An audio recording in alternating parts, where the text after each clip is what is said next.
નમો અરિહંતાણં નમો સિદ્ધાણં નમો આયર્યાણં નમો ઉજ્જયાણં નમો લોયે સૌસાહુનં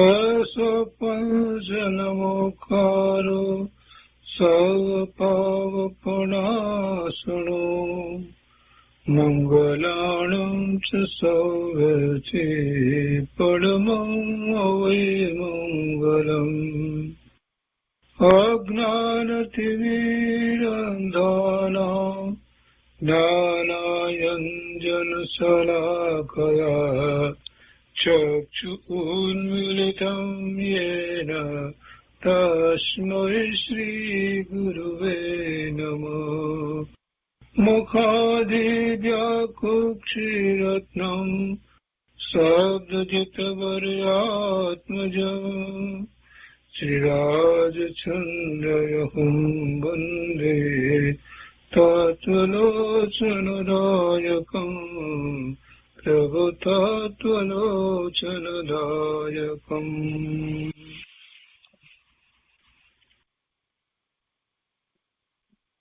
કૃપાળુદેવના વચનામૃતનો સ્વાધ્યાય. એમાં આપણે મોક્ષમાળાનો સ્વાધ્યાય કરી રહ્યા છીએ. મોક્ષમાળાના શિક્ષાપાઠ 85 સુધી સ્વાધ્યાય કર્યો છે. આજે શિક્ષાપાઠ 86 થી આગળ લઈએ છીએ. તત્વાબોધ ભાગ 5મો. આ પહેલા તત્વાબોધ 1, 2, 3 અને 4 આપણે કર્યા છે. તો આજે તત્વાબોધ ભાગ 5. કૃપાળુદેવ લખે છે કે એક વાર એક સમર્થ વિદ્વાનથી નિર્ગ્રંથ પ્રવચનની ચમત્કૃતિ સંબંધી વાતચીત થઈ. નિર્ગ્રંથ પ્રવચનની ચમત્કૃતિ સંબંધી વાતચીત થઈ. નિર્ગ્રંથ પ્રવચન એટલે ભગવાનની વાણી, એની ચમત્કૃતિ સંબંધી વાતચીત થઈ. તેના સંબંધમાં એ વિદ્વાને જણાવ્યું કે આટલું હું માન્ય રાખું છું કે મહાવીર એ એક સમર્થ તત્વજ્ઞાની પુરુષ હતા. એમણે જે બોધ કર્યો છે તે ઝીલી લઈ પ્રજ્ઞાવંત પુરુષોએ અંગ ઉપાંગની યોજના કરી છે. તેના જે વિચારો છે તે ચમત્કૃતિ ભરેલા છે, પરંતુ એ ઉપરથી આખી સૃષ્ટિનું જ્ઞાન એમાં રહ્યું છે એમ હું કહી ન શકું. જો બીજી બધી વાત કહી, પણ સર્વજ્ઞતામાં જે વાત આપણે માનીએ છીએ કે જે જ્ઞેય માત્રને જાણે તે સર્વજ્ઞ છે, અને એ જ્ઞેય માત્રને જાણવા માટે સામે જ્ઞેયની જરૂર હોતી નથી. આત્માનો જ્ઞાન સ્વભાવ જ્યારે પૂર્ણપણે ખીલે છે તો જ્ઞેય માત્ર એમાં જણાય છે. જ્ઞેયો સામે હોવા એવી કોઈ જરૂર હોતી નથી. ભૂતકાળના જ્ઞેયો અત્યારે નથી ને ભવિષ્યના પણ જ્ઞેયો નથી, છતાંય સર્વજ્ઞ પરમાત્મા એ જ્ઞેયોને જાણે છે, કેમ કે જ્ઞાન પૂર્ણપણે નિર્મળ થયું છે. એટલે એ તો જ્ઞાનનું વહન એવું થઈ રહ્યું છે, જ્ઞાનનું પરિણમન એવું થઈ રહ્યું છે, પૂર્ણપણે જ્ઞાન ઉઘડ્યું છે. એટલે એને બાહ્ય પદાર્થો સાથે કાંઈ ખરેખર તો સંબંધ છે જ નહીં. જેને એવો ઉઘાડ નથી થયો પૂર્ણ જ્ઞાનનો, એને પણ જ્ઞેયોને જાણે છે તો સામે જ્ઞેયો છે માટે જાણે છે, એવી કોઈ વાત જ નથી. પણ આ વાત બધાને ગળે બેસવી અઘરી છે. ખૂબ શાસ્ત્રના અભ્યાસ પછીથી જ આ વાત સમજાય કે જ્ઞાન પોતે પોતાનું પરિણમન કરે છે, કેમ કે જ્ઞાન ગુણ છે અને જ્ઞાન ગુણને કોઈ પરાધીનતા નથી. કોઈ પરાધીનતા નથી કે સામે જ્ઞેય હોય તો જાણે. એટલે દરેકને માટે એ ગુણ એમ જ છે. પણ સદમસ્તને માટે, એટલે કે જેને હજી જ્ઞાનાવરણીય દર્શનાવરણીય કર્મની પ્રકૃતિના ઉદયો વર્તે છે, એમને માટે એવું હોય છે કે જે એમને જ્ઞાનની પર્યાય થાય છે તો એ વખતે જે જ્ઞેયો જણાય છે એ નિમિત્ત તરીકે ત્યાં સામે છે. પણ વાસ્તવમાં એને કારણે એને જ્ઞેયનું જ્ઞાન થાય છે એમ નથી. જ્ઞાન તો સ્વતંત્ર થાય છે. જ્ઞાન તો આત્માનો એવો સ્વભાવ છે. એટલે જ્યારે એ પૂર્ણપણે ઉઘાડ થાય છે તો કેવળ જ્ઞાન જે કહીએ છીએ તેમાં જ્ઞેય માત્રને જાણે, ત્રણ લોકના ત્રણ કાળના સર્વજ્ઞેયોને સર્વજ્ઞ પરમાત્મા જાણે. અને એમાં આ વિદ્વાન જે છે એમને શ્રદ્ધા નથી. એટલે શું કહે છે, બીજી બધી વાતમાં એમણે એમ કહ્યું કે મહાવીર સ્વામી ભગવાન એ સમર્થ તત્વજ્ઞાની પુરુષ હતા. એમણે જે બોધ કર્યો છે તે ઝીલી લઈ પ્રજ્ઞાવંત પુરુષોએ અંગ ઉપાંગની યોજના કરી. એટલે કણધર ભગવાને, આચાર્ય ભગવાન, કણધર ભગવાને અંગ ઉપાંગની રચના તો એમણે કરી. અને તેના જે વિચારો છે તે ચમત્કૃતિ ભરેલા છે. પરંતુ એ ઉપરથી આખી સૃષ્ટિનું જ્ઞાન એમાં રહ્યું છે એમ હું કહી ન શકું. જો અહીંયા આ વાંધો છે. એટલે સાચો અભ્યાસ નથી થયો ને. શાસ્ત્રનો અભ્યાસ, અને એ પણ સમજપૂર્વકનો અને ખૂબ ચિંતન સહિત જ્યારે એવો અભ્યાસ થાય ત્યારે એ વાત ખ્યાલ આવે. દ્રવ્યાનુયોગનો એટલો બધો સૂક્ષ્મતાથી જ્યારે અભ્યાસ થાય ત્યારે ખરેખર તો સર્વજ્ઞતાનો નિર્ણય થાય. એ સિવાય એ થવું અઘરું છે. કોઈ કહે એટલે નહીં, જાતે જ નિર્ણય કરવાનો છે. સર્વજ્ઞતાનો નિર્ણય કરવો બહુ જરૂરી છે. સર્વજ્ઞતાના નિર્ણયની અંદર જ આખો પુરુષાર્થ સમાયો છે. કેમ કે જેને એવા સર્વજ્ઞ પરમાત્માનો નિર્ણય છે, એમની સર્વજ્ઞતાનો નિર્ણય છે, એને જ ક્રમબદ્ધ પર્યાયનો નિર્ણય સહેલાઈથી સહજ રીતે થાય છે. એને જ પરનું અકર્તાપણું સહજ થઈ જાય છે. અને એટલે જ એની દ્રષ્ટિ સ્વરૂપ તરફ વળે છે અને એ સમ્યક્ત પ્રગટ કરે છે. એટલે આ નિર્ણય કરવો તો બહુ મહત્વનો છે. સર્વજ્ઞનો નિર્ણય કર્યા વિના ક્રમબદ્ધ પર્યાયનો નિર્ણય નથી, અને એ જીવને પોતાના સ્વરૂપ તરફ દ્રષ્ટિ પણ થતી નથી. એટલે એવો નિર્ણય કરવો બહુ જરૂરી છે. સર્વજ્ઞ પરમાત્માના નિર્ણય વિના આગળ વધી શકાય એમ નથી. પોતે જાતે જ વિચાર કરવાના અને નિર્ણય કરવાના, એ બહુ મહત્વનું છે. આ ભાઈને, આ વિદ્વાનને એ નિર્ણય નથી. એટલે એ એમ કે છે કે પરંતુ એ ઉપરથી આખી સૃષ્ટિનું, એ ઉપરથી એટલે પેલી પ્રજ્ઞાવંત પુરુષોએ અંગ ઉપાંગની યોજના કરી, 12 અંગ 14 ભુવનના જ્ઞાનની વાત કરી, તો કે છે કે એ ઉપરથી આખી સૃષ્ટિનું જ્ઞાન એમાં રહ્યું છે એમ હું કહી ન શકું. એમ છતાં જો તમે કંઈ એ સંબંધી પ્રમાણ આપતા હો તો હું એ વાતની કંઈ શ્રદ્ધા લાવી શકું. એટલે આ જ્ઞાન જે છે એ, અને સાથે એમ સમજવાનું કે જે મહાવીર સ્વામી ભગવાનની અહીંયા વાત લીધી છે તેવા સર્વજ્ઞ પરમાત્માને જે જ્ઞાન છે, તો એ જ્ઞાન આખી સૃષ્ટિનું જ્ઞાન છે. એ માટે કંઈક તમે સાબિતી પ્રમાણ આપતા હો તો હું એ વાતની કંઈ શ્રદ્ધા લાવી શકું. આવું પેલા વિદ્વાને કહ્યું. હવે કૃપાળુદેવ શું કહે છે? જો કહે છે કે એના ઉત્તરમાં, કૃપાળુદેવ એમ પોતે કહે છે કે એના ઉત્તરમાં મેં એમ કહ્યું કે હું કઈ જૈન વચનામૃતને યથાર્થ તો શું પણ વિશેષ ભેદે કરીને પણ જાણતો નથી. જો એમનો કે વિનય, નમ્રતા કેટલી બધી છે કૃપાળુદેવની. જોકે આ 16 વર્ષની ઉંમરે છે, 24મી વર્ષે એમને સમ્યક દર્શન તો થાય છે, પણ એમને પૂર્વનું જે લઈને આવ્યા હતા એને લીધે થઈ એને ઘણો ક્ષયોક્ષમ હતો, એવો ભાડ ઘણો હતો. પણ છતાંય કેટલી નિરઅભિમાનતા બતાવે છે. કે છે કે મેં એમ કહ્યું કે હું કઈ જૈન વચનામૃતને યથાર્થ તો શું પણ વિશેષ ભેદે કરીને પણ જાણતો નથી, પણ જે સામાન્ય ભાવે જાણું છું એથી પણ પ્રમાણ આપી શકું ખરો. પછી નવ તત્વ વિજ્ઞાન સંબંધી વાતચીત નીકળી. મેં કહ્યું એમાં આખી સૃષ્ટિનું જ્ઞાન આવી જાય છે. નવ તત્વ સંબંધી વાત નીકળી તો એમાં કૃપાળુદેવે કહ્યું કે એમાં આખી સૃષ્ટિનું જ્ઞાન આવી જાય છે. અને આ વાત જ ચાલી રહી છે ને નવ તત્વો વિશેની. અગાઉના તત્વબોધ ની અંદર પણ એ વાત હતી. પરંતુ યથાર્થ સમજવાની શક્તિ જોઈએ. પછી તેઓએ એક કથનનું પ્રમાણ માંગ્યું. પેલા વિદ્વાને આ જયારે કૃપાળુદેવે એમ કહ્યું કે સામાન્ય ભાવે હું જાણું છું, આ બધું ભેદે કરીને વિશેષ નથી જાણતો છે, તે છતાં પણ હું એ પ્રમાણ આપી શકું કે એમાં આખી સૃષ્ટિનું જ્ઞાન આવી જાય છે, એવું પ્રમાણ આપી શકું ખરો. અને પછી નવતત્વ વિજ્ઞાન સંબંધી વાતચીત નીકળી ત્યારે મેં કહ્યું કે એમાં આખી સૃષ્ટિનું જ્ઞાન આવી જાય છે, પરંતુ યથાર્થ સમજવાની શક્તિ જોઈએ. પછી તેઓએ એ કથનનું પ્રમાણ માંગ્યું કે કેવી રીતે, એ તમે કેવી રીતે કહી શકો નવતત્વ દ્વારા આખી સૃષ્ટિનું જ્ઞાન આવી જાય. ત્યારે 8 કર્મ મેં કઈ બતાવ્યા. કૃપાળુદેવ શું કે છે કે ત્યારે મેં 8 કર્મની વાત કરી, 4 ઘાતી કર્મ ને 4 અઘાતી કર્મ ને એની પેટા પ્રકૃતિઓ બધી તો 148 પ્રકૃતિ. તો તેની સાથે એમ સૂચવ્યું કે એ સિવાય એનાથી ભિન્ન ભાવ દર્શાવે એવું 9મું કર્મ શોધી આપો.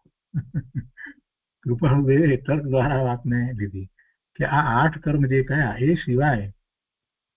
એ સિવાય તમે બતાવો કે કોઈ બીજું 9મું કર્મ છે, એ સિવાય એનાથી ભિન્ન ભાવ દર્શાવે. એટલે આ 8 ની અંદર બધા ભાવ આવી ગયા છે, એ સિવાય ભિન્ન ભાવ દર્શાવે એવું 9મું કર્મ શોધી આપો. પાપની અને પુણ્યની પ્રકૃતિઓ કહીને કહ્યું કે આ સિવાય એક પણ વધારે પ્રકૃતિ શોધી આપો. આ પાપની પ્રકૃતિ, આ પુણ્ય પ્રકૃતિ, તેમાં કોઈ એક બીજી વધારે તમે એ સિવાય કોઈ પ્રકૃતિ હોય તો બતાવો. છે એમ કહેતા કહેતા અનુક્રમે વાત લીધી કે પ્રથમ જીવના ભેદ કઈ પૂછ્યું.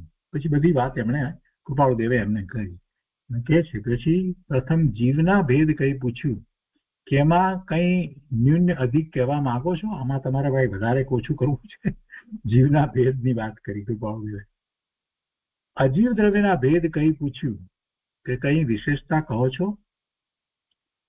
એટલે જીવ અજીવ અને પછી પુણ્ય પાપની વાત લઈ લીધી, તો આવી ગઈ. ત્યાર પછી તેમણે આશ્રવની વાત કરી હોય, સંવરની વાત કરી હોય, બંધની વાત કરી હોય અને નિદ્રાની અને મોક્ષની વાત કરી હોય, એટલે નવે તત્વની વાત કરી હોય. એટલે કે છે ને કે ક્રમે બધું કહ્યું. અને અજીવ દ્રવ્યના ભેદ કહીને પૂછ્યું કે કઈ વિશેષતા કહો છો. એમ 9 તત્વ સંબંધી વાતચીત થઈ ત્યારે તેઓએ થોડી વાર વિચાર કરીને કહ્યું કે આ તો મહાવીરની કહેવાની અદ્ભુત ચમત્કૃતિ છે કે જીવનો એક નવો ભેદ મળતો નથી. આમાં તો બધું આવી જાય છે. તેમ પાપ પુણ્ય આદિકની એક પ્રકૃતિ વિશેષ મળતી નથી અને 9મું કર્મ પણ મળતું નથી. આવા તત્વજ્ઞાનના સિદ્ધાંતો જૈનમાં છે, એ મારું લક્ષ્ય નહોતું. આ પેલા વિદ્વાન કહે છે. આમાં આખી સૃષ્ટિનું તત્વજ્ઞાન કેટલેક અંશે આવી શકે ખરું. હવે આટલે સુધી આવી ગયા. આખી સૃષ્ટિનું સંપૂર્ણ જ્ઞાન તો નહોતા સ્વીકારતા, પણ હવે એટલું તો એ સ્વીકાર્યું એમણે કે આ 9 તત્વની વાતનો વિચાર કરતા લાગે છે કે આમાં આખી સૃષ્ટિનું તત્વજ્ઞાન કેટલેક અંશે આવી શકે ખરું. કૃપાળુદેવ તો આપણને એ સમજાવી રહ્યા છે કે આ 9 તત્વની અંદર બધું જ્ઞાન કેવી રીતે આવે છે, અને એની વાત અહીંયા તો કરી છે. એ પછી શિક્ષા પાઠ 87 એમાં તત્વાવબોધ ભાગ 6માં આગળ કહે છે કે એનો ઉત્તર આ ભણીથી આમ થયો કે હજુ આપ આટલું કહો છો તે પણ જૈનના તત્વ વિચારો આપના હૃદયે આવ્યા નથી ત્યાં સુધી. પરંતુ હું મધ્યસ્થતાથી સત્ય કહું છું કે એમાં જે વિશુદ્ધ જ્ઞાન બતાવ્યું છે તે ક્યાંય નથી. કૃપાળુદેવ એમને આગળ વાત કરે છે.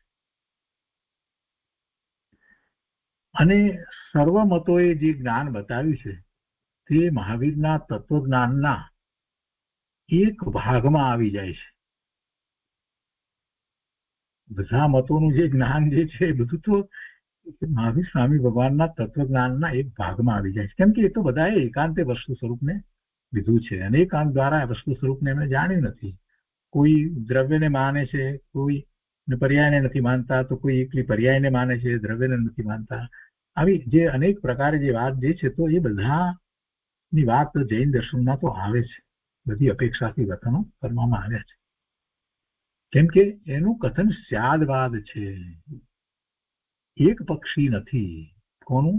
મહાવીર સ્વામી ભગવાન નું કથન જે છે એ વાણી જે છે તો સ્યાદવાદ મુદ્રિત વાણી છે. એટલે અનેક નય દ્વારા અનેક પક્ષ દ્વારા વસ્તુ સ્વરૂપને એમાં તો સ્પષ્ટ કહેવામાં આવ્યું છે.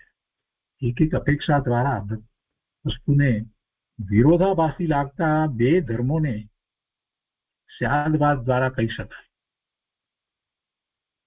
એક પક્ષી નથી છે એનું કથન સ્યાદવાદ છે, એક પક્ષી નથી, એકાંતે કોઈ વાત નથી. આગળ પોતે કહે છે, પેલા વિદ્વાનને આગળ કહે છે કે તમે એમ કહ્યું કે કેટલેક અંશે સૃષ્ટિનું તત્વજ્ઞાન એમાં આવી શકે ખરું, પરંતુ એ મિશ્ર વચન છે. તમે કેટલેક અંશે કહ્યું પણ પૂરેપૂરું એમ તમે નથી કહ્યું. એટલે કે તમે એમ કહ્યું કે કેટલેક અંશે સૃષ્ટિનું તત્વજ્ઞાન એમાં આવી શકે ખરું, પરંતુ એ મિશ્ર વચન છે. અમારી સમજાવવાની અલ્પજ્ઞતાથી એમ બને ખરું, પરંતુ એથી એ તત્વોમાં કઈ અપૂર્ણતા છે એમ તો નથી જ. અમે કદાચ અલ્પજ્ઞ છીએ એટલે એટલું ન સમજાવી શકીએ એ વાત બને, પણ છતાં અમે એ વાત તો તમને કહીએ જ છીએ કે જે તત્વો જે છે એની અંદર કઈ અપૂર્ણતા છે એમ નથી. એથી તત્વોમાં કઈ અપૂર્ણતા છે એમ તો નથી જ, એમ એ તો પૂર્ણ છે. આ કઈ પક્ષપાતી કથન નથી.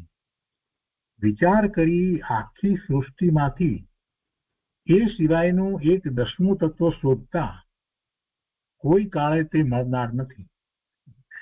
9 સિવાયનું 10મું તત્વ મળી શકે એમ નથી.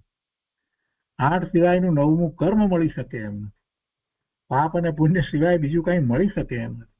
એ સંબંધમાં એટલી બધી વાત આપણને તો આવો વિચાર ના આવે કે આ રીતે તર્ક દ્વારા પણ વિચાર કરી શકાય. અને એવો જયારે નિર્ણય કરવા બેઠા હોઈએ તો ત્યારે કેટલીક વખત તર્ક દ્વારા નિર્ણય કરવો પણ જરૂરી છે. કેમ કે અનુભૂતિ ન થઈ હોય ત્યારે દિનેશ્વર ભગવાનની વાણી છે અથવા તો શ્રી ગુરુની વાણી, શાસ્ત્ર, અને એની સાથે આપણે તર્ક દ્વારા પણ વસ્તુ સ્વરૂપને બરાબર સિદ્ધ કરી શકતા હોઈએ, એના ઉપર વધારે વિચારણા કરી શકતા હોઈએ તો એથી આપણને ઘણો ઉઘાડ થઈ જાય છે અને પછી વિકલ્પો ઉગતા નથી. નિર્વિકલ્પ ધ્યાન સહેલાઈથી થાય છે. કેટલી સરસ વાત મૂકી દીધી કે આ પક્ષપાતી કથન નથી. વિચાર કરી આખી સૃષ્ટિમાંથી એ સિવાયનું એક 10મું તત્વ શોધતા કોઈ કાળે તે મળનાર નથી. એ સંબંધી પ્રસંગોપાત આપણે જ્યારે વાતચીત અને મધ્યસ્થ ચર્ચા થાય ત્યારે નિશંકતા થાય.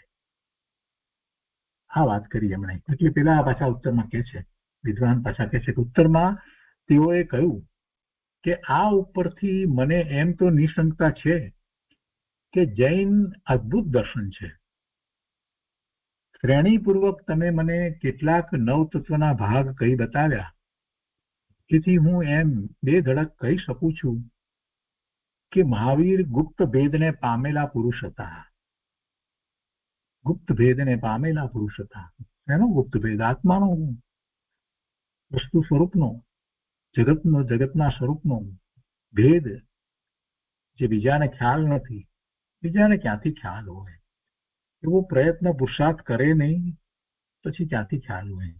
જીનવાણીમાં શ્રદ્ધા મૂકી અને જેવું જીનેશ્વર ભગવાને કહ્યું છે તેવું જ ગમે તે પુસ્તકમાંથી વાંચીને નહીં, ખરેખર આ જેને જીનવાણી ખરેખર કહેવાય એમાંથી વાંચી વિચારી ચિંતન કરે તો બધું મળે એવું છે. એટલે કે છે કે મને કેટલાક 9 તત્વના ભાગ તમે કહી બતાવ્યા, એથી હું એમ બે ધડક કહી શકું છું કે મહાવીર ગુપ્ત ભેદને પામેલા પુરુષ હતા.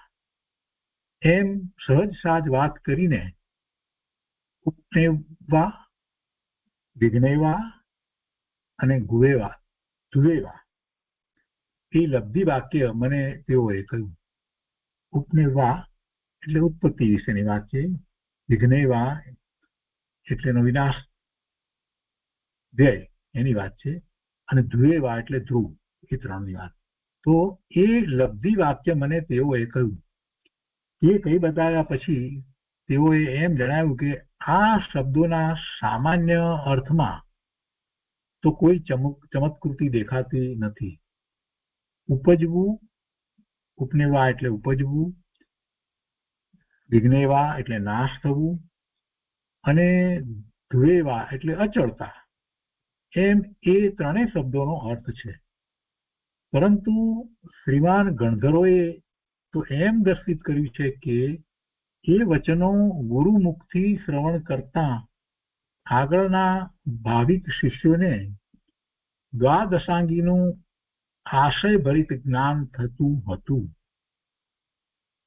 એ માટે મેં કંઈક વિચારો પહોંચાડી જોયા છતાં મને તો એમ લાગ્યું કે એ બનવું અસંભવિત છે. કોણ કે છે? આ પેલા વિદ્વાન કે છે. શું કે છે કે આ વાત જે છે ઉત્પાદ વ્યય ધ્રુવની વાત જે થઈ એ આપણે જે રીતે શાસ્ત્રમાંથી સમજીએ છીએ અને એમાં એ દ્વારા કેટલું બધું સમજીએ છીએ, તો એ વિશેની ક્યાંક વાત એમણે વાંચી હશે અને એમાં એમણે એમ વાંચ્યું કે ગણધર ભગવાન એટલે કે છે કે પરંતુ શ્રીમાન ગણધરોએ તો એમ દર્શિત કર્યું છે કે એ વચનો ગુરુમુખથી શ્રવણ કરતા, કેમ કે ગુરુ દ્વારા એને સમજવામાં આવે ત્યારે જ વસ્તુ સ્વરૂપનો ખ્યાલ આવે છે. શું ધ્રુવ છે, કઈ વસ્તુ ધ્રુવ છે ને ધ્રુવનો અર્થ શું થાય, અને એ ધ્રુવ છે એમાં તો કેટલી બધી વાત આવી જાય, નિત્યતાની પણ વાત આવી જાય, અને વસ્તુ જે છે એના અસ્તિત્વની પણ વાત આવી જાય, અને એ અનંત ગુણ જે છે એમ જ વસ્તુ સ્વરૂપ આખું જે છે તેમ જ રહ્યું છે, છતાંય એ બદલે છે. તો એ ઉત્પાદ અને જે વ્યય થાય છે એ બધું પર્યાય એની વાત આવે, અને ઉત્પાદ વ્યય કેવી રીતે થાય, કેવા પ્રકારે થાય, કેટલા ક્યાં સુધી થાય, આ બધાનો વિચાર પછી તેમાં બધો આવે. અને એનો જયારે વિચાર કરવામાં આવે ત્યારે પછી એટલી બધી વાત આવે દ્વાદશાંગીની બારો. તો કે છે કે વચનો ગુરુમુખથી શ્રવણ કરતા આગળના ભાવિક શિષ્યોને દ્વાદશાંગીનું આશયથી ભરેલું જ્ઞાન થતું હતું. એમ જે ગણધર ભગવાને કહ્યું 12 અંગનું જ્ઞાન, દ્વાદશાંગીનું 12 અંગનું જ્ઞાન થતું હતું એમ જે કહ્યું, તો એ માટે મેં કંઈક વિચારો પહોંચાડી જોયા છતાં મને તો એમ લાગ્યું કે એ બનવું અસંભવિત છે. કેમ કે પ્રભુ તમે એ બધો એટલો અભ્યાસ કર્યો ન હોય, અને ગણધર ભગવાને શું કહ્યું? ગુરુમુખથી શ્રવણ કરવાનું. તમે ક્યાં ગુરુમુખથી શ્રવણ કર્યું? તમે તમારી જાતે વિચારો કર્યા તો તમારો જેટલો પ્રયોગક્ષમ હોય એમાં જૈન દર્શનમાં તો તમે અભ્યાસ કર્યો ન હોય તો પછી શું તમને એમાં લાગે? એટલે તમને એમ જ લાગે કે એ અસંભવિત છે. એમાંથી 12 અંગના જ્ઞાનની વાત જે છે એ તમને કેવી રીતે નીકળે? આપણે તો સમજી શકીએ છીએ, કોઈને ના નીકળે.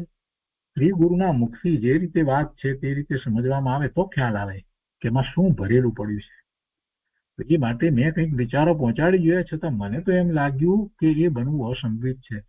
કારણ અતિ સૂક્ષ્મ માનેલું સૈદ્ધાંતિક જ્ઞાન એમાં ક્યાંથી સમાય? આ પેલા વિદ્વાન કે છે કે એ સંબંધી તમે કઈ લક્ષ પહોંચાડી શકશો? કૃપાળુદેવને કે છે. મને જરા બરાબર નથી કઈ ખબર પડતી, સંભવિત લાગે છે, પણ એમાંથી બધી વાત પ્રાપ્ત થાય. કારણ કે અતિ સૂક્ષ્મ માનેલું સૈદ્ધાંતિક જ્ઞાન એમાં ક્યાંથી સમાય? એ સંબંધી તમે કઈ લક્ષ પહોંચાડી શકશો? અને હવે કૃપાળુદેવ કે છે શિક્ષાપાઠ 88માં તત્વબોધ ભાગ 7 ની અંદર કૃપાળુદેવ એમણે જે વાત કરી તેના ઉત્તરમાં કહે છે કે ઉત્તરમાં મેં કહ્યું કે આ કાળમાં 3 મહાજ્ઞાન પરંપરા આમનાથી ભારતમાં જોવામાં આવતા નથી. 3 મહાજ્ઞાન કયા? અવધિ જ્ઞાન, મનોપર્ય જ્ઞાન અને કેવળ જ્ઞાન. એ 3 મહાજ્ઞાન એ પરંપરા આમનાથી ભારતમાં અત્યારે વર્તમાન કાળમાં પંચમ કાળમાં અત્રે જોવામાં આવતા નથી. તેમ છતાં હું કઈ સર્વજ્ઞ કે મહાપ્રતાપવંત નથી, છતાં મારું જેટલું સામાન્ય લક્ષ્ય પહોંચે તેટલું પહોંચાડી કંઈ સમાધાન કરી શકીશ એમ મને સંભવ રહે છે. ત્યારે તેમણે કહ્યું, જો તેમ સંભવ થતો હોય તો એ ત્રિપદી જીવ પર ના અને હા વિચારે ઉતારો. કઈ ત્રિપદી? ઉત્પાદ વ્યય ધ્રુવની એ ત્રિપદી એને જીવની ઉપર ઉતારો, ના અને હા વિચારે ઉતારો. એ 3 ને એમણે એ કહ્યું, તમે જો કંઈક એના વિશે કહી શકતા હો તો ઉત્પાદ વય ધ્રુવને જીવ ઉપર ના અને હા વિચારે ઉતારો. તે એમ કે જીવ શું ઉત્પત્તિ રૂપ છે? તો કે ના. જીવ શું વિઘ્નતા રૂપ છે? તો કે ના. જીવ શું ધ્રુવ રૂપ છે? તો કે ના. આમ એક વખત ઉતારો અને બીજી વખત જીવ શું ઉત્પત્તિ રૂપ છે? તો કે હા. જીવ શું વિઘ્નતા રૂપ છે? તો કે હા. અને જીવ શું ધ્રુવ રૂપ છે? તો કે હા. આમ ઉતારો. આવી એમણે માગણી કરી. હા અને ના ત્રણેયની અંદર હા અને ત્રણેયની અંદર ના, એ રીતે તમે ઉતારો. એટલે કે એ રીતે એ તમે મને સમજાવો કે એમાં કઈ અપેક્ષાથી એ થઈ શકે. ઉતારો એટલે એમ કહેવાનો આશય છે કે ત્રણેયની અંદર હા કઈ રીતે થઈ શકે અને ત્રણેયની અંદર ના કઈ રીતે થઈ શકે, એ તમે કરીને બતાવો. પેલા વિદ્વાને કૃપાળુદેવને આમ કહ્યું. આમ ઉતારો. આ વિચારો આખા મંડળે એકત્ર કરી યોજ્યા છે. એ જો યથાર્થ કહી ન શકાય તો અનેક પ્રકારથી દૂષણ આવી શકે. કૃપાળુદેવ સ્પષ્ટ કરે છે કે એમણે તો આ વાત મૂકી, પણ આ વાતને આપણે ગમે તેમ કહીએ તો ન ચાલે. એમાં તો ઘણો મોટો દોષ આવે, દૂષણ આવી જાય. આ વિચારો આખા મંડળે એકત્ર કરી યોજ્યા છે. એ જો યથાર્થ કહી ન શકાય તો અનેક પ્રકારથી દૂષણ આવી શકે. યથાર્થપણે કહેવું પડે. આખા મંડળે એટલે જીનવાણીએ, બીજું તો કયું મંડળ? એકત્ર કરી યોજ્યા છે એટલે ઘોડધર ભગવાને એ યોજના કરી છે એવી જીનવાણીની. એ જો યથાર્થ કહી ન શકાય તો અનેક પ્રકારથી દૂષણ આવી શકે. વિઘ્ન રૂપે હોય એ વસ્તુ ધ્રુવ રૂપે હોય નહીં. આપણને તર્ક પહેલા તો સમજાવે છે કે એક વસ્તુ જો વિઘ્ન રૂપે આપણે હા પાડી હોય તો એ વસ્તુ ધ્રુવ રૂપે હોય નહીં, કેમ કે ધ્રુવ રૂપે વિઘ્ન જ પછી ચાલ્યા કરે. એટલે એ પહેલી શંકા એમાં આવે. જો સમજ્યા વગર, યથાર્થ સમજ્યા વગર એની વાત કરવા જઈએ તો જે વસ્તુ વિઘ્ન રૂપ હોય એ વસ્તુ ધ્રુવ રૂપે હોય એમ લઈએ તો શું થાય? તો પછી વિઘ્ન કાયમ રહે. એ પહેલી શંકા. બીજી વાત કરે છે કે જો ઉત્પત્તિ, વિઘ્નતા અને ધ્રુવતા નથી તો જીવ કયા પ્રમાણથી સિદ્ધ કરશો? ઉત્પત્તિ, વિઘ્નતા અને ધ્રુવતા નથી તો જીવ કયા પ્રમાણથી સિદ્ધ કરશો? એ બીજી શંકા. વિઘ્નતા અને ધ્રુવતાને પરસ્પર વિરોધાભાસ છે, એ ત્રીજી શંકા. ધ્રુવ છે અને પાછું વિઘ્ન એટલે કે એનો નાશ થાય, વિઘ્ન એ તો વિરોધાભાસ થયો, એ ત્રીજી શંકા. તમે આ સમજાવવા માંગો ત્યારે તમે યથાર્થ ન કહી શકો તો કેટલું બધું થાય, કેટલા દૂષણો આવે, કેવી શંકાઓ થાય. મેળ નથી ખાતો. આ સામાન્ય જીવનું કાર્ય નથી. આ ત્રણ વસ્તુને હામાં અને ત્રણ વસ્તુને નામાં સમજાવવી એ કોઈ સામાન્ય વાત નથી. કેમ કે એ સમજાવવા જતા તો પછી આવા બધા વિરોધાભાસ વગેરે આવે, દૂષણ આવે છે.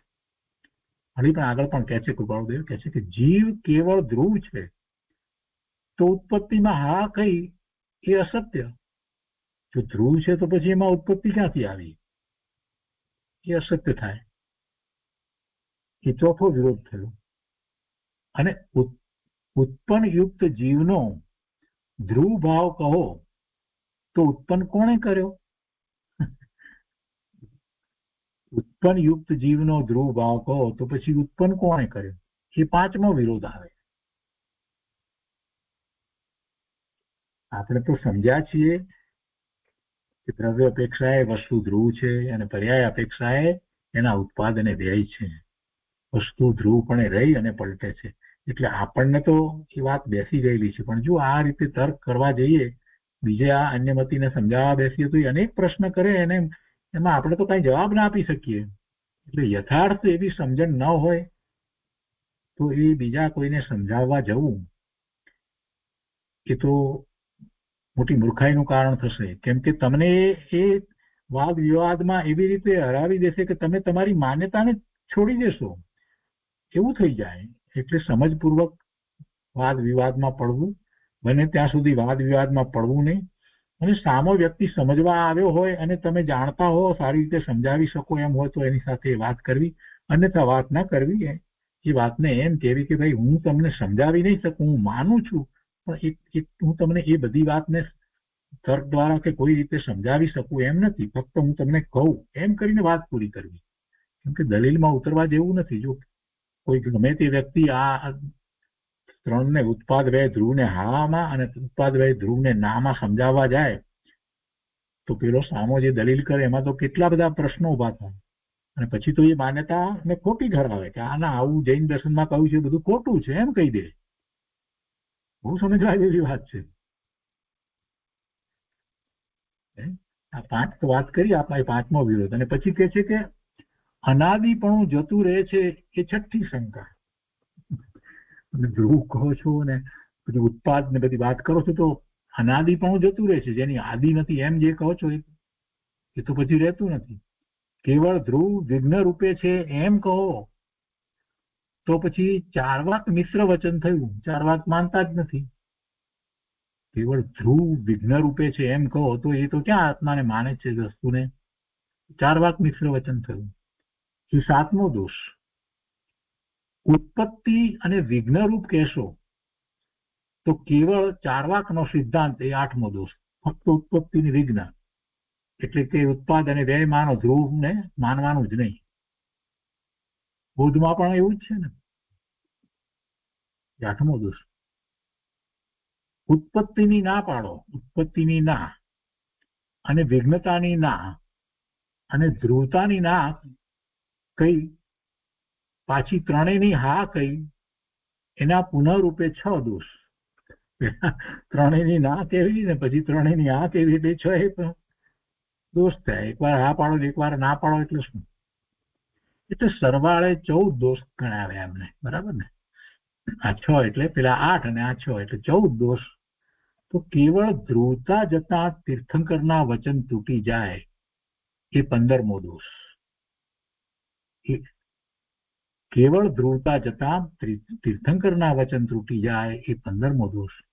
ઉત્પત્તિ ધ્રુવતા લેતા કર્તાની સિદ્ધિ થતા સર્વજ્ઞ વચન તૂટી જાય. ઉત્પત્તિ અને ધ્રુવતા લેવામાં આવે તો કર્તાની સિદ્ધિ થતા, એટલે કોઈ એ કર્યું છે, ઉત્પાદ કર્યો કોઈએ, ધ્રુવે કર્યો એમ થયું. તો કે ઉત્પત્તિ ધ્રુવતા બેને લેવામાં આવે તો કર્તાની સિદ્ધિ થતા સર્વજ્ઞ વચન તૂટી જાય. સર્વજ્ઞને એવું કહ્યું નથી.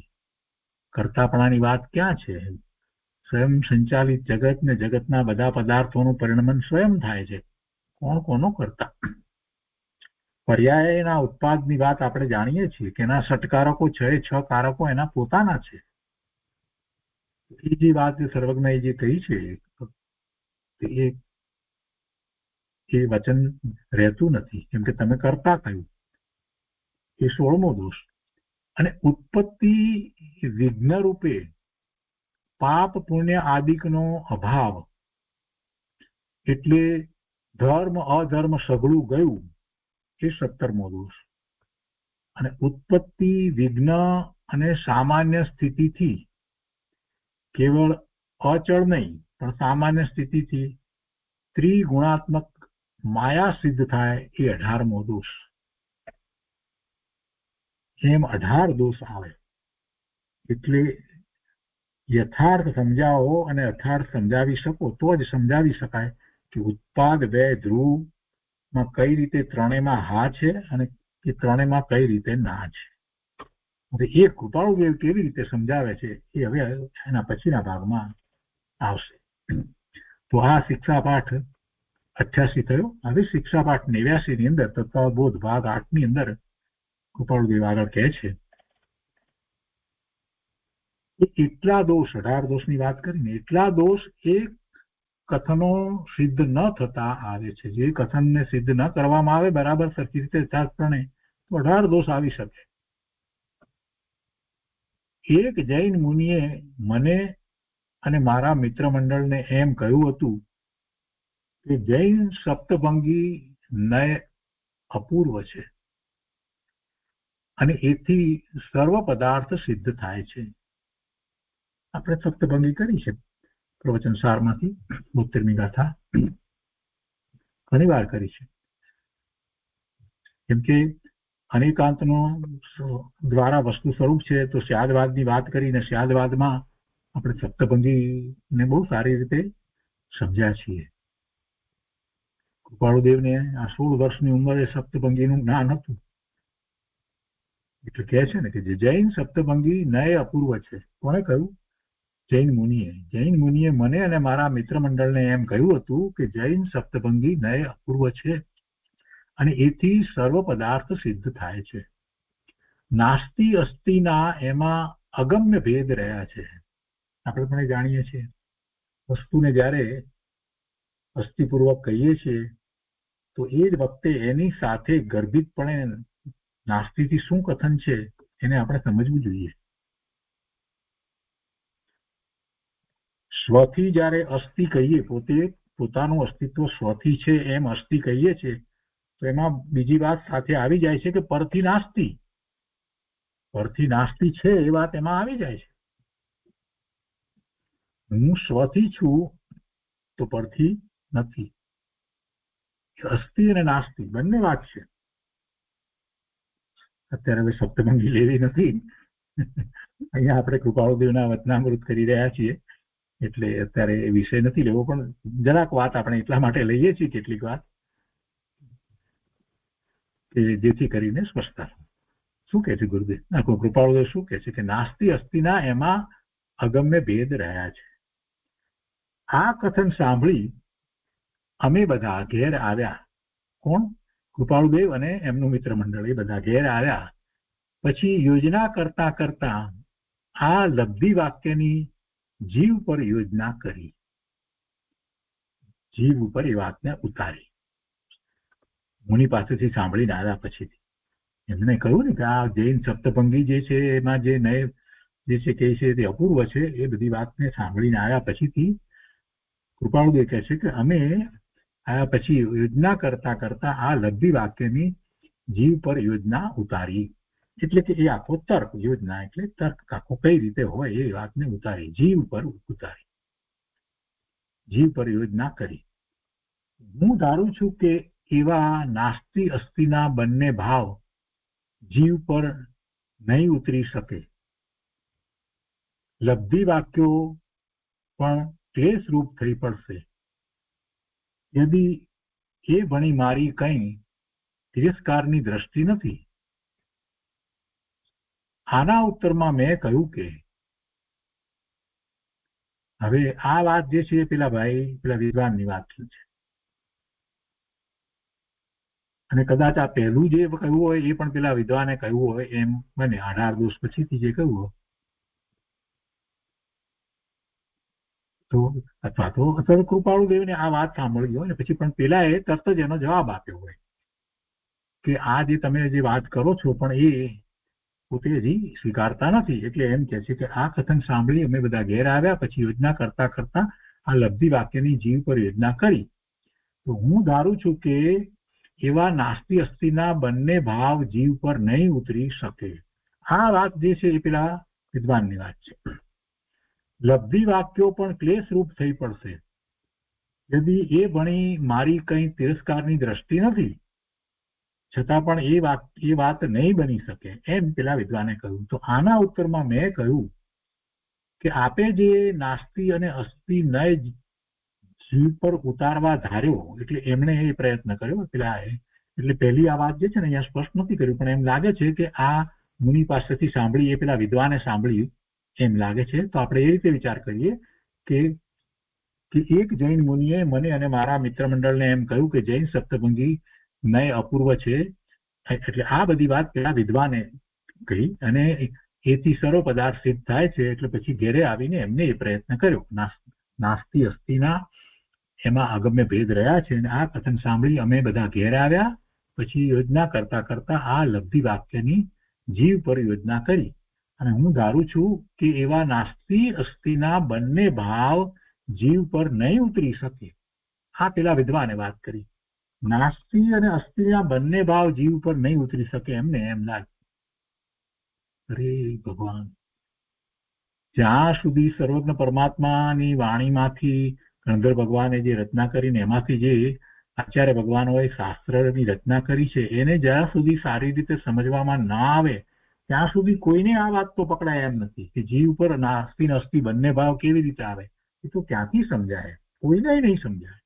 જૈનની અંદર પણ જેને ખૂબ અભ્યાસ છે અને ગુરુની નિશ્રાએ જે વાતને સારી રીતે સમજે છે એને એ વાત સમજાય, એને એ વાત પકડાય. તો આ વિદ્વાનનું તો ક્યાંથી એ ગજવું? એમને તો એવો અભ્યાસ નથી. એ તો એમ જ કહેવાના છે ને, ધારું છું કે એવા નાસ્તિ અસ્તિના બંને ભાવ જીવ પર નહીં ઉતરી શકે. આપણે તો સહેલાઈથી, કેમ કે એ જ કરતા આવ્યા છીએ વર્ષોથી શાસ્ત્રના અભ્યાસ દ્વારા ગુરુદેવ પાસેથી, ગુરુદેવ કાનજી સ્વામી પાસેથી આપણે આ વાતને ખૂબ સારી રીતે શીખ્યા છીએ. બંને ભાવ છે, અસ્થિ પણ છે, સ્વથી અસ્થિ અને પરથી નાસ્તિ. આપણે તો 1 મિનિટની અંદર કહી દઈએ છીએ અને સમજાવી દઈએ છીએ. સ્વદ્રવ્ય, સ્વક્ષેત્ર, સ્વકાળ, સ્વભાવથી પોતાનું અસ્તિત્વ છે અને પરદ્રવ્ય, પરક્ષેત્ર, પરકાળ, પરભાવથી પોતાનું અસ્તિત્વ નથી. આ સ્વથી અસ્થિ અને પરથી નાસ્તિ એમ જીવ ઉપર બંને વસ્તુ બંને ઉતરી, જીવ ઉપર જ ઉતરી, પોતાની ઉપર જ ઉતરી. પણ આ બધું આપણે તો જાણીએ છીએ. એટલે અહીંયા તો મોક્ષ માળા ચાલી રહી છે અને કૃપાળુદેવ સમજાવી રહ્યા છે 16 વર્ષની ઉંમરે, અને એ પણ બધું તર્ક દ્વારા સમજાવી રહ્યા છે. તો શું કહ્યું પેલા ભાઈએ કે એવા નાસ્તિ અસ્તિના બંને ભાવ જીવ પર નહીં ઉતરી શકે. લબ્ધિ વાક્યો પણ ક્લેશરૂપ થઈ પડશે.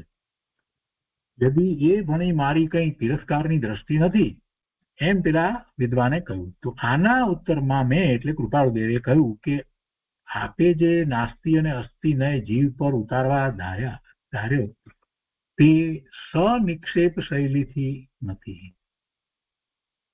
નિક્ષેપ સહિતની વાત નથી. એટલે વખતે એમાંથી એકાંતિક પક્ષ લઈ જવાય. અપેક્ષા સહિતની વાત જે હોય એને અપેક્ષા વિના જો સમજવા જઈએ તો એકાંત થઈ જાય. એક વ્યક્તિને આપણે કાકા કહીએ ને પછી હંમેશને માટે કાકા જ કહીએ તો પછી એ ખોટું પડે. એ વ્યક્તિ ફક્ત એના ભત્રીજાની અપેક્ષા એ કાકા છે, બાકી એમના કાકાની અપેક્ષા એ પોતે પણ ભત્રીજો છે. એટલે એમ નથી થતું. એની અપેક્ષા મૂકવી પડે. કોની અપેક્ષા? તમે આ બધું કર્યું ન હોય એટલે તમને તો એ તકલીફ જ પડે ને. કૃપાળુદેવનું કહેવું એમ છે. એટલે વખતે એમાંથી એકાંતિક પક્ષ લઈ જવાય. અને અન્ય મતની અંદર આ જ મોટી ભૂલ થઈ રહી છે. કેટલીક વાત એમની સાચી છે પણ એકાંતે પકડ્યું છે એટલે ભૂલ પડે છે. કૃપાળુદેવ આગળ કહે છે કે તેમ વળી હું કઈ સ્યાદવાદ શૈલીનો યથાર્થ જાણનાર નથી. સ્યાદવાદ શૈલીનો યથાર્થ જાણનાર નથી એમ કૃપાળુદેવ કહે છે. એમની તો શું વાત કહ્યું. એટલે એવી નિર્માણતા છે. મંદમતીથી લેશ ભાગ જાણું છું, કૃપાળુ કહે છે. થોડુંક હું જાણું છું સ્યાદવાદ શૈલી. નાસ્તિ અસ્તિ નય પણ આપે શૈલીપૂર્વક ઉતાર્યો નથી. એટલે હું તર્કથી જે ઉત્તર દઈ શકું તે આપ સાંભળો. હવે કૃપાળુદેવ પેલાને ઉત્તર આપે છે. પહેલી વાત, ઉત્પત્તિમાં ના, વિઘ્નતામાં ના અને ધ્રુવતાની અંદર ના, ત્રણેયની અંદર ના કઈ રીતે છે એ પહેલી વાત કૃપાળુદેવ અહીંયા કહે છે કે ઉત્પત્તિમાં ના એવી જે યોજના કરી છે તે એમ યથાર્થ થઈ શકે કે જીવ અનાદિ અનંત છે. જો તમે એમ માનો જીવ અનાદિ અનંત છે તો ઉત્પત્તિ નથી. ઉત્પત્તિમાં ના આવી ગઈ ને. ઉત્પત્તિમાં ના એ કઈ રીતે થઈ શકે? તો કે જીવ અનાદિ અનંત છે. એ અપેક્ષાથી વિચાર કરીએ તો જીવની ઉત્પત્તિ નથી. કોઈ જીવ ઉત્પન્ન થયો નથી. આ તો મોટામાં મોટી વાત છે. અનંત જીવો અનાદિના છે, એની આદિ જ નથી. છે ને છે. હવે આ બધા સાયન્ટિસ્ટો ને બીજા બધા જે કઈ અત્યારના વિદ્વાનો ને એના બધા ઉપર આ જગતની ઉત્પત્તિ ને એની તો એક ફિલ્મ બનાવે ને હમણાં એવી પાછી એક ફિલ્મ જોવામાં આવી. અરે ભગવાન, એક મોટો ગોળો ને એમાંથી પછી આ પૃથ્વી છૂટી પડીને આ છૂટું પડીને તે છૂટું પડી, બધી ગપ્પે ગપ વાતો બધી. અને બિચારા છોકરાઓ એ જ ભણે છે ને અહીંયા આખું વર્લ્ડ એ જ વસ્તુ પાછી સ્વીકારે છે. આપણે એમને પૂછીએ કે તમે આ વાત ક્યાંથી લાવે, આ તો તમે કલ્પના કરી છે. ચોખ્ખું કહી શકીએ કે આ તો તમારું બધું કલ્પિત છે. અને આમ કઈ આકૃતિઓ બતાવો અને કોમ્પ્યુટરમાં એ બધું કરીને બતાવો અને ફિલ્મ બનાવો એટલે કઈ થોડું સત્ય થઈ જાય છે. પણ એવું કહેવા વાળો કોઈ ઉભો થાય તો ને, કોણ ઉભું થાય? એ જોવાનો પ્રસંગ બન્યો, કઈક જોવા ગયા છે ત્યાં, ત્યારે મને તો એટલું બધું અંદરમાં આશ્ચર્ય થયું કે આ હજી સુધી આમાંથી જ બહાર નીકળ્યા નથી અને એક ગોળામાંથી પૃથ્વી છૂટી પડી. અરે ભલા ભગવાન, અનંત કાળથી આ જગત એવું ને એવું છે, કોઈ એની આદિ નથી, કોઈ એ બનાવ્યું નથી ને કાંઈ થયું નથી. એમને એમ છે. જે પરિવર્તનો જે કંઈ દેખાઈ રહ્યા છે એ પર્યાયમાં દેખાય છે. જીવો પણ, અને પછી જીવની ઉત્પત્તિ એમાંથી બતાવે, પેલા પાણીમાંથી ને પછી ધીરે ધીરે માછલા ને આ તે ને પછી કરતા કરતા મનુષ્ય. ઓહો, આવી તો વાત મૂર્ખાઈના પાર નહીં. જીવ અનાદિનો છે ને 84 લાખ યોની જીવ યોની કહેવામાં આવી છે. 84 લાખ પ્રકારે જીવ જે છે તે ઉપજે છે, ઉત્પન્ન નથી થતો નવો, ઉપજે છે. આટલી બધી વાત કરી છે સંસાર પર્યાયની અંદર. આ બધું કોને સમજાવે? એ પરમાત્મા. અહીંયા કે છે કે ઉત્પત્તિમાં ના એવી જે યોજના કરી છે તે એમ એસાર થઈ શકે કે જીવ અનાદિ અનંત છે. જીવ અનાદિ અનંત છે એટલે ઉત્પત્તિ નો પ્રશ્ન જ નથી. એટલે ઉત્પત્તિમાં ના આવી ગઈ ને, ઉત્પત્તિ નથી તો ઉત્પત્તિમાં ના એમને સાબિત કરી બતાવ્યું કૃપાળુદેવ. હવે વિઘ્નતામાં ના, એમણે એમ કહ્યું હતું ને ત્રણેયમાં ના તમે કરીને બતાવો, પછી ત્રણેયમાં હા કરીને બતાવો. તો કે વિઘ્નતામાં ના એવી જે યોજના કરી છે તે એમ યથાર્થ થઈ શકે કે, કેમ કે આ યથાર્થ થવી જોઈએ ને, એમ યથાર્થ થઈ શકે કે એનો કોઈ કાળે નાશ નથી. એનો કોઈ કાળે નાશ નથી. કોનો? જીવનો. જીવ અનાદિ અનંત છે અને જીવનો કોઈ કાળે નાશ નથી. આ નાશ, વિઘ્નતા એટલે નાશ. તો નાશની અંદર ના પાડવી એટલે શું? તો કે જીવ અનાદિ છે, અનંત છે અને એ અવિનાશી છે. એનો કોઈ કાળે નાશ નથી. નિત્ય છે, અવિનાશી છે, અનાદિ છે. એવા જીવો અનંત છે. હવે ધ્રુવતામાં ના, ધ્રુવ નહીં, એમાં કેવી રીતે? ધ્રુવતામાં ના એવી જે યોજના કરી છે તે એમ યથાર્થ થઈ શકે કે એક દેહમાં તે સદૈવને માટે રહેનાર નથી. એક દેહમાં તે સદૈવને માટે રહેનાર નથી. બીજી રીતે એવું હોય તો ધ્રુવતાની અંદર ના કહેવું હોય તો આપણે તો સમજીએ છીએ જે રીતે જે પર્યાયમાં જે છે એ અપેક્ષાથી આખી વાત કહેવાય. તો એ પર્યાયમાં પલટવું થાય છે. પણ અહીંયા નાસ્તિપૂર્વક કથન કરવું છે ને એટલે આમ લીધું કે ધ્રુવતામાં ના. ક્યાં ધ્રુવપણું નથી? તો કે એક જ દેહમાં સદૈવ હંમેશ માટે રહેનાર નથી. એમ ધ્રુવપણું નથી, એનું પલટવું થાય છે. એટલે એક જ દેહમાં તે સદૈવ માટે રહેનાર નથી. સિદ્ધ થાય ત્યારે ક્યાં દેહ છે? દેહ જ નથી. ત્યારે તો દેહ જ નથી.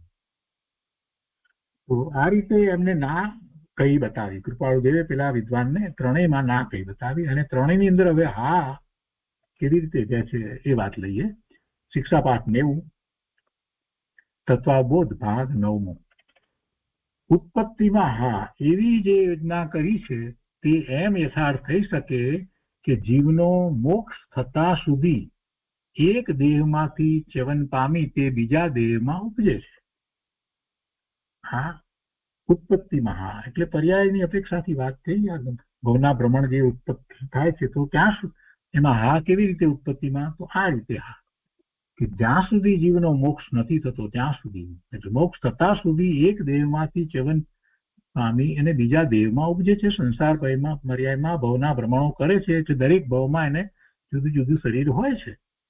એટલે હા ઉત્પત્તિમાં હા, એવી રીતે વિઘ્નતામાં હા, નાશની અંદર હા.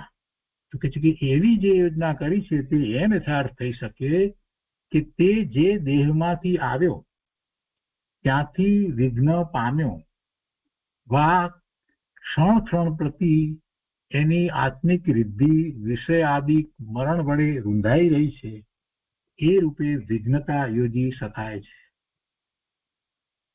કેવી રીતે વિઘ્નતા થાય છે? તો કે છે કે તે જે દેહમાંથી આવ્યો ત્યાંથી વિઘ્ન પામ્યો, બરાબર ને? બીજા દેહમાંથી આવ્યો એટલે તે પેલાનો તો નાશ થયો ને, નાશમાં હા પાડવી છે ને. અથવા તો ક્ષણ ક્ષણ પ્રતિ એની આત્મિક વૃદ્ધિ વિષય આદિક મરણ વડે રૂંધાઈ રહી છે. ક્ષણ ક્ષણ ભયંકર ભાવ મરણે કાં હો રાચી રહો, એ વાત અહીંયા કૃપાળદેવ મૂકી દીધી. આત્મિક વૃદ્ધિ એ એના મરણ થઈ રહ્યા છે, એટલે વિઘ્નતામાં હા થઈ ને. આત્મિક વૃદ્ધિ એ મરણ શેનાથી થાય છે? વિષય આદિક વડે મરણ થઈ રહ્યા છે, એ રૂપે વિઘ્નતા યોજી શકાય, એમાં હા બતાવે. અને ધ્રુવતામાં હા, એ તો છે જ, વસ્તુ ત્રિકાળ છે એવી ને એવી જ રહી છે, એમાં ક્યાં સવાલ જ છે. વસ્તુ ત્રિકાળ છે. ધ્રુવતામાં હા, એવી જે યોજના કહી છે તે એમ યથાર્થ થઈ શકે કે દ્રવ્ય કરી જીવ કોઈ કાળે નાશ રૂપ નથી, ત્રિકાળ સિદ્ધ છે. એમાં કોઈ ફેરફાર થતો નથી, એક ગુણ આગો પાછો થતો નથી, એમ ધ્રુવપણું ત્રિકાળ સિદ્ધ છે. હવે એથી કરીને યોજેલા દોષ પણ હું ધારું છું કે ટળી જશે. આ રીતે જયારે હા અને આ રીતે ના ની વાત જયારે કરવામાં આવે તો યથાર્થ વાત થઈ, અને એમ યથાર્થ વસ્તુ સ્વરૂપને સમજવામાં આવે તો આ યોજના કઈ, એનો અર્થ કે એ અપેક્ષા આપણે એમ લઈએ તો આપણને શાસ્ત્ર દ્વારા સમજ આવી જાય કે ધ્રુવતામાં હા, એ અપેક્ષા એ કહી શકાય કે દરેક જગ્યાએ યોજના છે એ જગ્યાએ આપણે અપેક્ષા શબ્દ મૂકીએ તો તરત જ આપણને ખ્યાલ આવે કે આ બરાબર, આગમ પ્રમાણે તો આ રીતે આપણે ઘણી વાર સમજ્યા છીએ. અને હવે કે છે કે હવે એથી કરીને પેલા જે દોષ 18 દોષ જે કયા હતા એ દોષ પછી રહેતા નથી, એ પણ પછી ટળી જશે. આ રીતે જયારે લઈએ તો આ અપેક્ષાઓ સહિત વાત લઈએ તો દોષ જે છે તે ટળી જશે. અને એનો વિસ્તાર જે છે બહુ સરસ રીતે જે કર્યો છે, 18 દોષ જે છે એનો ટળવાનો, એ આપણે આવતા સ્વાધ્યાયમાં લઈશું. બહુ મહત્વની વાત છે. તો આજનો સ્વાધ્યાય અહીંયા સુધી રાખીએ છીએ.